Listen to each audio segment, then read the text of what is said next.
I've got great news. Exciting news.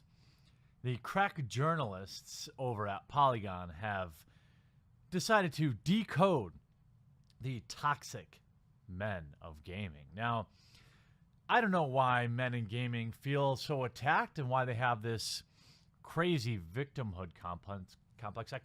It couldn't possibly be the hundreds of articles released every single week talking about how men, specifically white men, are the problem in gaming. There's a whole clique economy around bashing men, and I guess, in a way, there's a clique economy in defending them as well. Now, this is a similar hit piece to what we saw produced by BuzzFeed in yesterday's article or video. If you missed that, it's called The Anatomy of a Hit Piece. You should really check it out. It's super interesting, at least I think, about how these things come to be. And there's so much to cover today. I might end up with a triple upload, but I don't know because I don't want to burn everyone out. I have so many things to cover, but damn, let's start with this one. I will leave a link to the archived article in the description below as to not award sexism in journalism. Gaming's toxic men explained. Now brace yourself, folks. This is a long article. Therefore, it must be true. If you notice here on the header, we have what appears to be a representation of Charlottesville or men with torches backing a lowly poor woman off the cliff of the game controller. Interesting take, wouldn't you say? I have never not wanted a specific person to play video games. Maybe these game journalists, but we all know they don't really play them anyway. Experts tackle the phenomenon of angry men, trolls, racists, and misogynists who hover around the video games industry. Well, I would argue that Colin Campbell sounds like a sexist to me. He also sounds like an angry man. The story is not another attempt to chronicle the activities of racist and misogynistic men who harass women and people of color on social media and in multiplayer games. Nor is it an existential inquiry into their particular niche in the video game community. Rather, this story asks, where do they come from? Why are they here? And what allows them to stay? Because remember, men, your ability to purchase and enjoy video games is a privilege allowed to you by games journalists. Your mere presence here is a gift every single day that you need to get down on your knees and thank that spaghetti monster in the sky because you are the lucky ones. And of course, one could argue that men don't start out angry in video games. Maybe after reading trash article after trash article in trash article houses like Polygon, Rock, Paper, Shotgun, Kotaku, IGN, any one of these major articles that exist purely to outrage, to get the reaction that they are going to get here. Fortunately for them, none of you are going to read the article on their website because we are not going to reward this. What follows are interviews under a variety of rubrics with 11 writers and academics. Academics, please respond! Who have studied and published useful work on the problem of misogyny and racism in gaming and in popular entertainment.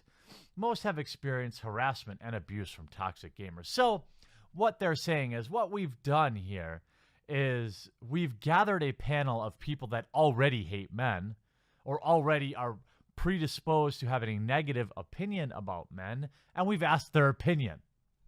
I wonder how this will turn out. We're just going to look at some of these responses and necessarily and specifically some of their credentials. The first question they ask is, how did we get here? Gaming is attracted or spawned. You know this guy plays video games when he used the word like spawned. Many angry men who are comfortable with harassing and abusing women. How did that come about? Now, I don't know about you, but in most cases in online gaming, I don't know the sex or gender or color of the skin of the opponent I'm playing with. I have to go out of my way to find that out. So what we're talking about is a very few select games. For example, one of the most popular games online, Hearthstone, doesn't even allow you to chat with your opponent. So how would you ever know it was a grill at all? Let's see what Kate Miltner, PhD candidate, by the way, at Annenberg School for Communication. Okay. I'm a feminist media scholar, and such, I don't believe in gender essentialism. While sex is biological, gender is a social construct. Oh boy. We are trained from childhood to behave in a certain gendered ways. So you might say, why are you saying men then? If gender is fluid, are you talking about men or men that identify as men, Polygon? That is an interesting distinguishing factor because in my experience, some of the most toxic people I have run into are female to male trans folks. So are you attacking trans people, Polygon? So let's look at, oh boy, another titan of intellect. Sarkeesian is head of Feminist Frequency and best known for a dead YouTube channel and not delivering on huge fundraising promises. The games industry has catered to men and boys for so long. Maybe, just maybe, it's called catering to your primary customer base. If I sold tampons, for example, do you think I would be catering to men? Do you think I would be trying to create masculine packaging? Do you think I would be putting beautiful supermodels in my commercials selling tampons? I don't think I would be around in business very long. Yet, for some reason, nobody complains about tampons targeting specifically women. It wasn't always that way. In the early days of arcades, whole families would go together. Women were involved in the development of early games, but it shifted in the 90s with a super sexist advertising that took place both in print and in commercials. That's right, folks. All those Candy Crush commercials are secretly sexist. There was a massive shift in marketing targeting men and boys. Again, targeting their customer base.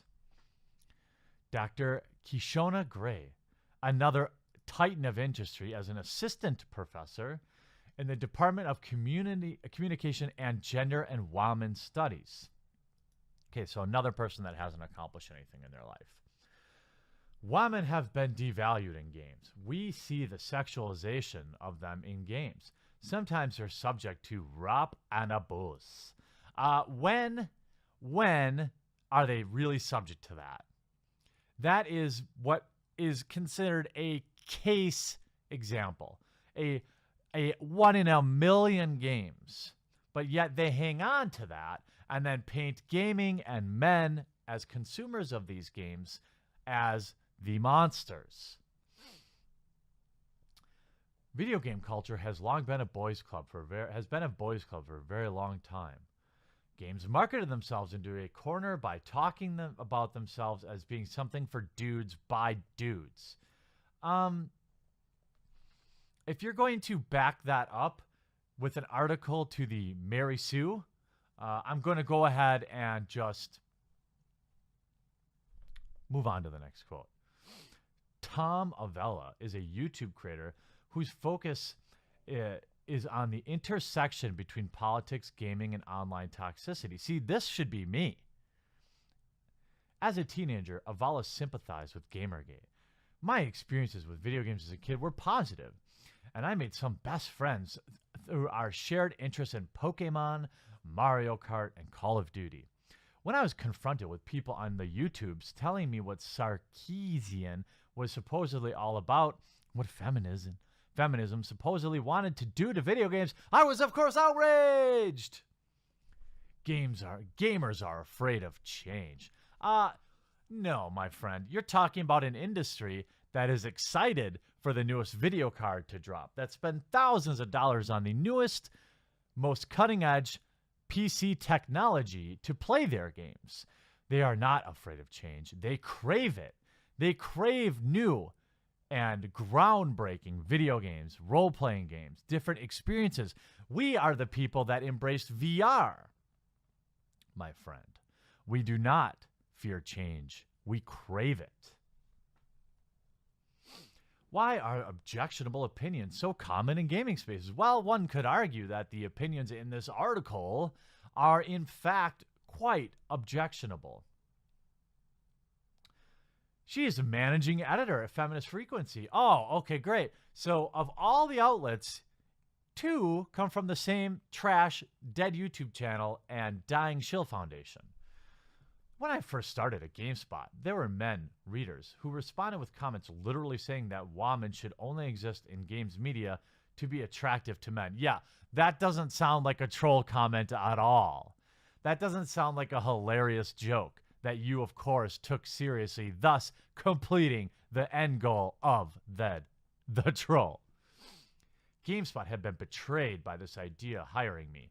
They hired a woman who fell outside the narrow purpose of woman in this space. Those people who complained are not interested in our perspectives, our experiences, or our opinions, but just to be hot for them. Look, I'm not going to argue that attractive women are attractive. I'm sorry. Just like you could say the same thing that attractive men are attractive. You're talking about going against basic, deep mind, biological attraction. A fact that every TV show, every commercial known to man uses for their advantage. Fact is, whether you want to accept science or not, both men and women prefer to look at attractive other men and other women. Their perceived loss of status is very threatening to their identity. That's right, patriarchy, folks. Patriarchy.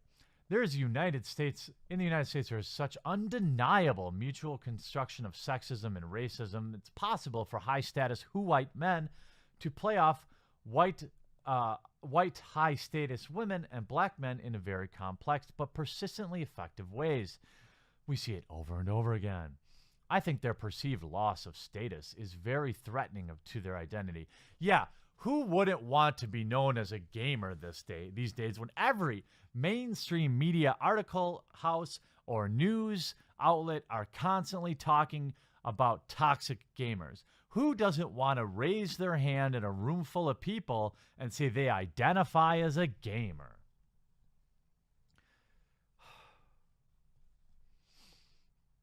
Why are gaming's toxic men so enraged? Gee, I wonder why. I wonder why when a former website that used to publish about video games and now just publishes trash pieces against men, writes 500-page think pieces about how terrible men are and doesn't interview anybody who disagrees, maybe that would make a few people angry. Women and POCs are beginning to appear in games as powerful characters with their own agency. Slowly, women and minorities are starting to hold their senior positions in game development and game criticism. Why is representation within and outside the arts so offensive to gaming's toxic men? Nobody cares. This is a straw man argument. This is a boogeyman. Just like people use the alt-right as a boogeyman, this is the new buzzword, toxic males. Ooh, toxic males. We don't want you in our video games. There's a lot of sociological research about hierarchy and status in the gaming space, and the misogyny and aggression that comes out of it. We know that the dynamics of women's visibility online, particularly in what are received as competitive situations, can often result in lower status men feeling threatened and then dogpiling on women who have more prominence, status, and visibility. Let me translate. They're just haters. You're haters. They ignorant. Everyone ignorant. They don't disagree with my opinion. They sexist. This is very common, the fallback of people that are openly sexist against men, but can't seem to understand that people that disagree with them disagree with them on principle, not because they are women. I constantly get accused by far left Twitter, for example, as raging and being a man baby. They don't take the time to address my thoughts or my topics and my points. No, they just dismiss me as yet another toxic man. Of course, the result of this kind of propaganda. The mythos of heroic, powerful men who are in charge, who are respected, successful, dominant, is a narrative that's really changing. The status quo in video games is adapting, which feels threatening to white, conservative men. No, it doesn't. Nobody cares. Here's the reality. Jen, associate professor. Ooh, yes, you are a titan of intellect, big brained. Men don't give a shit. If they don't like a game, they don't play the game. It's that simple. There are literally millions of options for video gamers to play. They don't care. You only push this narrative because it's basically your only option now that you've gotten a gender studies degree. You can be a professional victim, or you can teach other people how to be professional victims. That's it.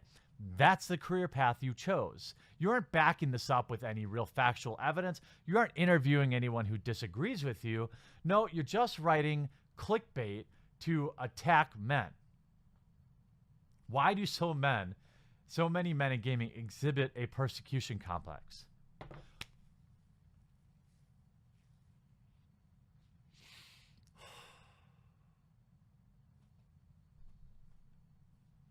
Moving on. How much is corporate and cultural collusion to blame? Entertainment companies, social media platforms, and the media are ignoring, even abating online toxicity because it's not a real problem. Here's what you do. Got someone in your ear that's saying mean things? Mute them, report them. Play a game that doesn't have voice chat. Close the text chat. Getting harassed on Twitter? Turn off your phone. Maybe go outside and fly a kite. Online toxicity is a joke. There's a million ways to avoid it, and it's just another way to attack men specifically. Ooh, here's an opinion from Zoe Quinn. All right, everyone, pull your chairs in. I want to believe that it's not intentional, but it's hard to understand why episodes of the Game of Thrones are wiped from places like YouTube within nanoseconds, while chronic abusers are allowed to flourish. So what she's saying is YouTube's complicit in this fake outrage and this fake toxicity. They've interviewed nothing but wannabe academics and pseudo-feminists, right-wing YouTube. In recent years, YouTube has spawned countless numbers of internet celebrities centered on gaming. Hey, I mean, look, this is called capitalism. This is called the free market. It isn't about people getting popular without earning it. People don't watch my videos simply to because they're promoted. Certainly, that hardly ever happens. Anyone who's YouTube knows that demonetization is a real problem. YouTube is anything but helping the right-wing conservative gaming space. It's actively disincentivizing it.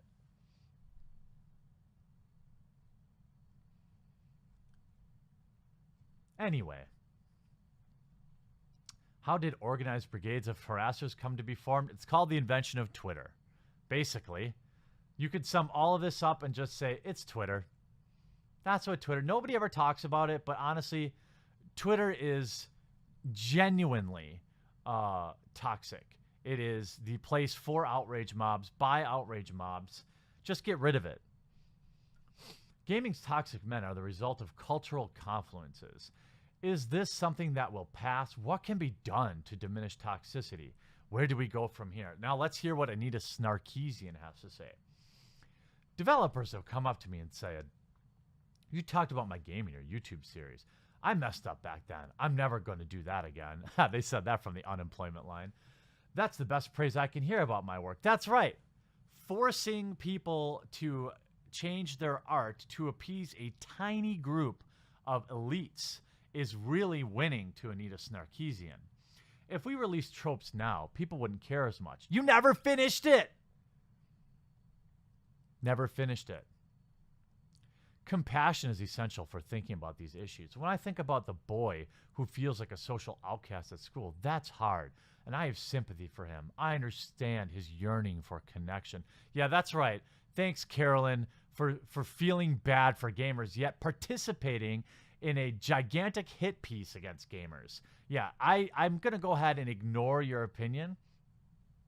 Kishona Gray, to give them hope, I tell my students that yes, there can be the change they wish to see in the world. But knowing the history of this country, it isn't anything new we're talking about.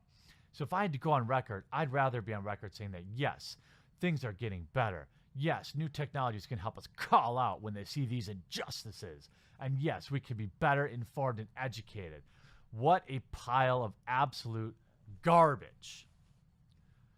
It's no wonder that men, specifically white men, and even more specifically conservative white men, feel attacked because they are constantly attacked. And this is not a right or a left issue. This is an us versus them issue. This is a fake campaign to prop up an anti-male perspective. Prove me wrong, Polygon. Write a follow-up piece. Give me a call. Give anybody a call.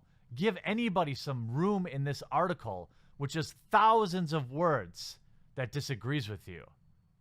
And then, maybe, you'll redeem yourself. Until then, just another sexist article from Polygon.